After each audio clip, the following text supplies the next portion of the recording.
collégiale la ba nga xamante ni pratiquement 9 communes yu nekk biir Pikine ñoo ko bindandoo muy une lettre de démission ñu adressé ko au président du grand parti El Hadji Malick Gakou. Ensuite buñ ci paree ñu toftal ci donc la nga xamante ne ay mbëbët bi nga xamante ne ñun teg nañ ko bëgg a continuer wéyal suñu liggéey ci loolu. Monsieur le Président, hautement engagé et ancré dans les valeurs qui fondent notre organisation politique, nous avions pris majoritairement nos cartes dès sa création le 17 août 2017. Nous vous les rendons aujourd'hui. Nous vous les rendons au lendemain de l'élection présidentielle du 24 mars 2024. Les résultats de ces consultations ont été décevants, car nous nous sommes battus tous à vos côtés pour relever le défi de votre participation. Aujourd'hui, nous quittons le grand parti avec le sentiment d'avoir accompli notre mission. Nous éprouvons toutefois de la joie et de la satisfaction après ces années de compagnonnage militant et fraternel au cours duquel nous avons pu consolider et concilier engagement, apprentissage et maturité. Soyez-en remerciés, Monsieur le Président. Nous profitons de cette occasion pour remercier et encourager l'ensemble des responsables militantes et militants du grand parti. Nous démissionnons donc et à effet immédiat de toutes nos fonctions respectives détenues et exercées au sein du parti. Secrétaire national chargé de l'agriculture, coordonnateur du département de Pikine, coordonnateur des communes, responsables et militants. Les résultats de ces élections ont le mérite d'être porteurs d'un message fort du peuple sénégalais.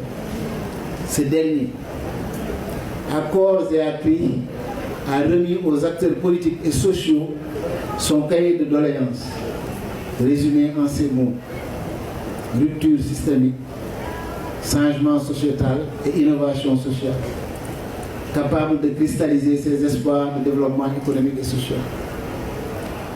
D'un commun accord et solidairement responsable, nous ouvrons une nouvelle page de notre participation et attitude citoyenne. Une étape qui prendra plus en compte les bases de l'engagement et de la mobilisation communautaire. Autrement dit, nous nous évertuerons à renforcer les ressources d'action des membres de la communauté pikinoise et d'ailleurs, en vue d'explorer, de planifier et d'agir ensemble sur les préoccupations qui les touchent en priorité. Avec l'intégration de la dimension territoriale dans les planifications économiques et sociales, nous comptons combiner nos énergies dans la conception et la mise en œuvre de projets communautaires à même de matérialiser la territorialisation des politiques publiques si chères aux nouvelles autorités en place. Notre sentiment d'appartenance, né d'un vécu et d'un conçu partagé, nous permettra de transcender les dures réalités de notre territoire. Il sera cette source d'inspiration qui fera le lit de nos efforts pour accompagner ce désir de rupture et de transformation systémique en profondeur souhaité et exprimé par le peuple sénégalais.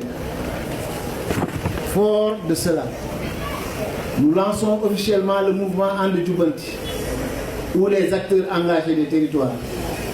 Ce mouvement prône l'agir ensemble de proximité pour le développement. La vision du mouvement est d'assurer un bien-être social pour tous autour des valeurs de solidarité, de tolérance, d'éthique et de justice, sans exclusion aucune. Nous sommes déjà porteurs du projet Bokk Nafa Faj Aajo et du centre de formation 4D. Nous allons dans les jours à venir vous convier à Tivaouane Diacksao pour la mise en place de la deuxième unité de transformation de céréales locales de Bokk Nafa, après celle de Djiddah Thiaroye Kao. Ainsi, nous comptons installer les unités de transformation Bokk Nafa dans les 12 communes que compte le département de Pikine. Par ailleurs, nous interpellons le chef du gouvernement, M. Ousmane Sonko, sur le problème de santé publique causé par l'industrie dermo-cosmétique, tant industrielle qu'artisanale, dans le département de Pikine. Entre infection de la peau, hypertension, diabète, cancer et choc psychosociologique, les populations en souffrent terriblement. La réponse de l'État face à ce problème ne peut se limiter à l'interdiction de la publicité de ces produits dans les médias audiovisuels. Monsieur le Premier ministre, il faut des mesures fortes pour en finir.